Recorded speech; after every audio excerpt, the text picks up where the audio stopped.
Both medium subject Hindi पाठ 2 आर्यभट्ट। मौखिक अभिव्यक्ति। यहाँ दिया है आपको पहला प्रश्न, सही विकल्प पर सही का चिन्ह लगाइए। क, भारत के सबसे पहले गणितज्ञ कौन थे? यहाँ आपको अ दिया है आर्यभट्ट, ब दिया है चार्ल्स डार्विन, स दिया है वराहमिहिर और द दिया है इनमें से कोई नहीं। सही उत्तर है आपका आर्यभट्ट। ख दिया है आर्यभट्ट वैज्ञानिक ने क्या बताया था? अ, पृथ्वी घूमती है, ब, आकाश घूमता है, स, तारामंडल घूमता है, इनमें से कोई नहीं। सही उत्तर है आपका पृथ्वी घूमती है, अ। ग दिया है शून्य का आविष्कार किस देश में हुआ था? अ, भारत, ब, चीन, स, जापान और द, नेपाल। सही उत्तर है आपका अ, भारत। घ दिया है किस देश को विश्व गुरु का पद मिला हुआ है? अ, पाकिस्तान को, ब, तिब्बत को, स, चीन को और द, भारत को। सही उत्तर है आपका द, भारत को। प्रश्न नंबर 2 है, निम्नलिखित प्रश्नों के उत्तर दीजिए। क, आर्यभट्ट कौन थे और उनका जन्म कब और कहाँ हुआ? उत्तर है आर्यभट्ट भारत के सबसे पहले वैज्ञानिक एवं गणितज्ञ थे।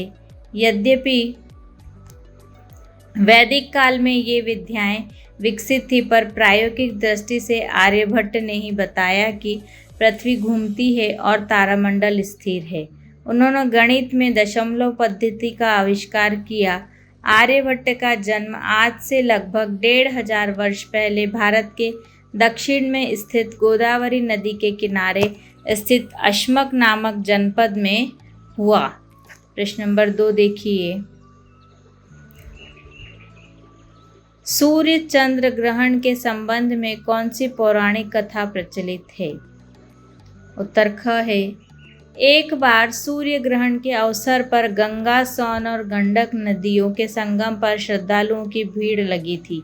लोग स्नान करने और दान पुण्य करने के लिए दूर दूर से एकत्र हुए थे।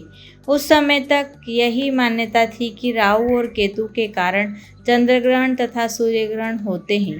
तीर्थ में दान पुण्य करने से सूर्य चंद्रमा को ग्रहण से जल्दी मुक्ति मिलती है।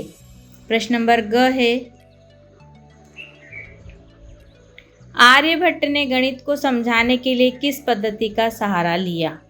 उत्तर ग, आर्यभट्ट ने शून्य सहित 10 अंक के द्वारा पूरे गणित को भी समझाया।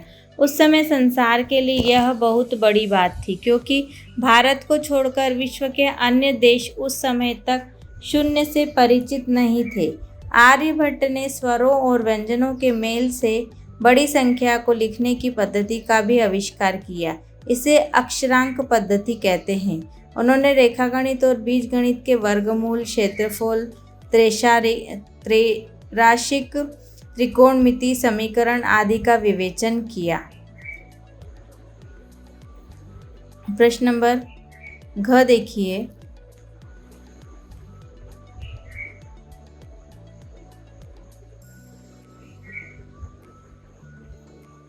आर्यभट्ट के व्यक्तित्व एवं स्वभाव के विषय में कौन सी 5 पंक्तियां लिखिए?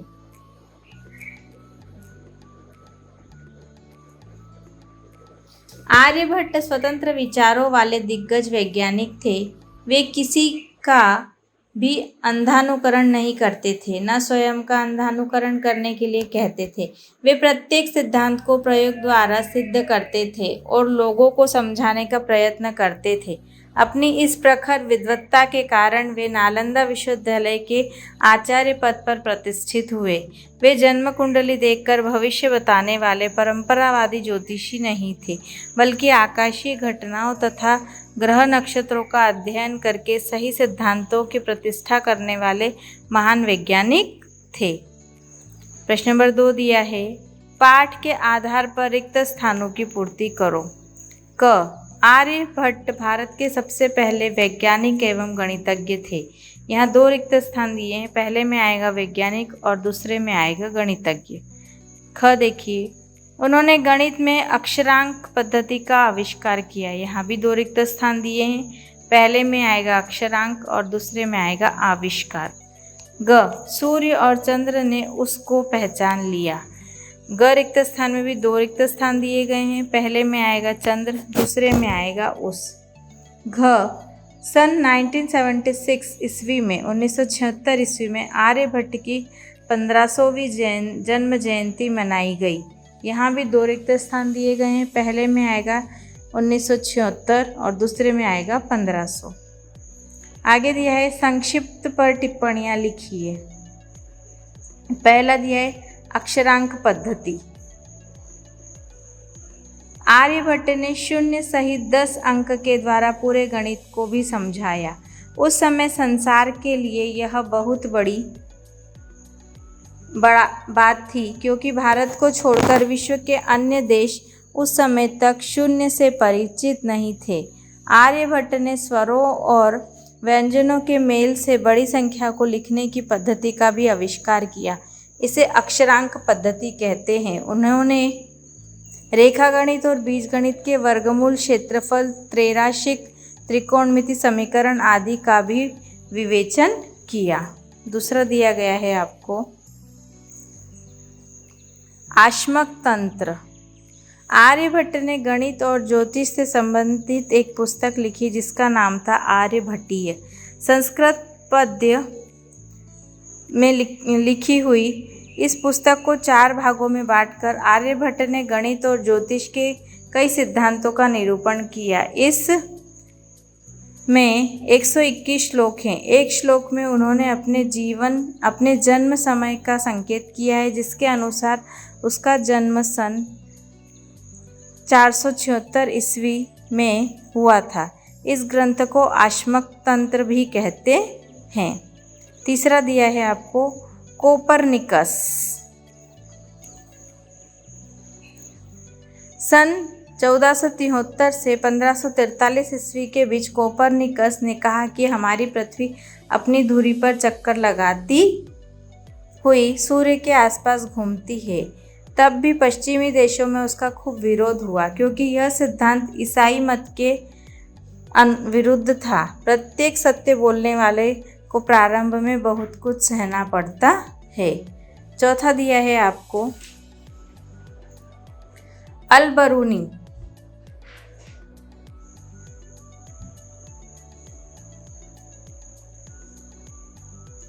भारत के डाक तार विभाग ने डाक टिकट भी प्रकाशित किया। मध्य एशिया के महापंडित अल-बरूनी ने आर्यभट्ट की खूब प्रशंसा की। अरबी विद्वानों ने भी भारतीय ज्योतिष एवं गणित की कई बातों को माना और उन्हें यूरोप तथा विश्व के अन्य देशों में प्रचारित किया। पांचवा दिया है आपको प्रथम कृत्रिम उपग्रह आर्यभट्ट। गणित और खगोल शास्त्र के क्षेत्र में किए गए उनके प्रयोगों को नहीं भुलाया जा सकता। भारत ने 19 अप्रैल 1975 ईस्वी को अंतरिक्ष में छोड़े गए अपने प्रथम कृत्रिम उपग्रह का नाम आर्यभट्ट रखकर उस महान वैज्ञानिक को अपनी सच्ची श्रद्धांजलि दी है। छठा दिया है आपको विश्व गुरु भारत। आर्यभट्ट जैसे विश्व प्रसिद्ध भारतीय वैज्ञानिकों, दार्शनिकों एवं चिंतकों के कारण ही हमारा सिर गौरव से ऊपर उठा हुआ है। भारत को विश्वगुरु का पद भी इन्हीं महापुरुषों के कारण मिला है। उसके बाद अगला प्रश्न दिया गया है आपको निम्नलिखित शब्दों के लिंग बताइए। पहला गणित पुल्लिंग, गोदावरी स्त्रीलिंग, दान पुल्लिंग, मुक्ति स्त्रीलिंग, अमृत पुल्लिंग, चक्र पुल्लिंग, ज्योतिषी स्त्रीलिंग पुल्लिंग, परिक्रमा स्त्रीलिंग, पद्धति स्त्रीलिंग, विश्वगुरु पुल्लिंग।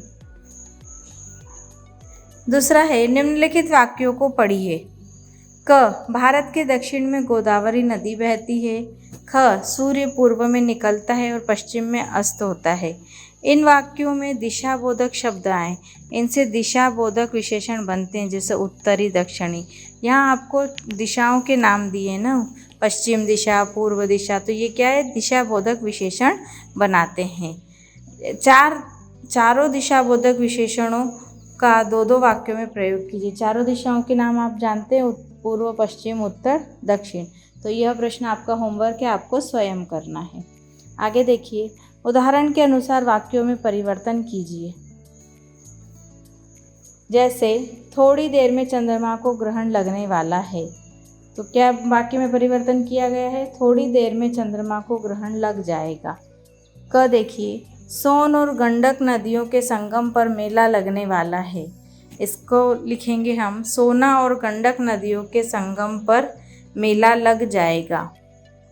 ख, भारत कृत्रिम उपग्रह छोड़ने वाला है। इसको लिखेंगे, भारत कृत्रिम उपग्रह छोड़ेगा। ग, लड़के के माता पिता लड़की देखने जाने वाले हैं। इसको लिखेंगे, लड़के के माता पिता लड़की देखने जाएंगे। घ, भारत फिर से विश्व गुरु का पद पाने वाला है। इसको लिखेंगे, भारत फिर से विश्व गुरु का पद पाएगा।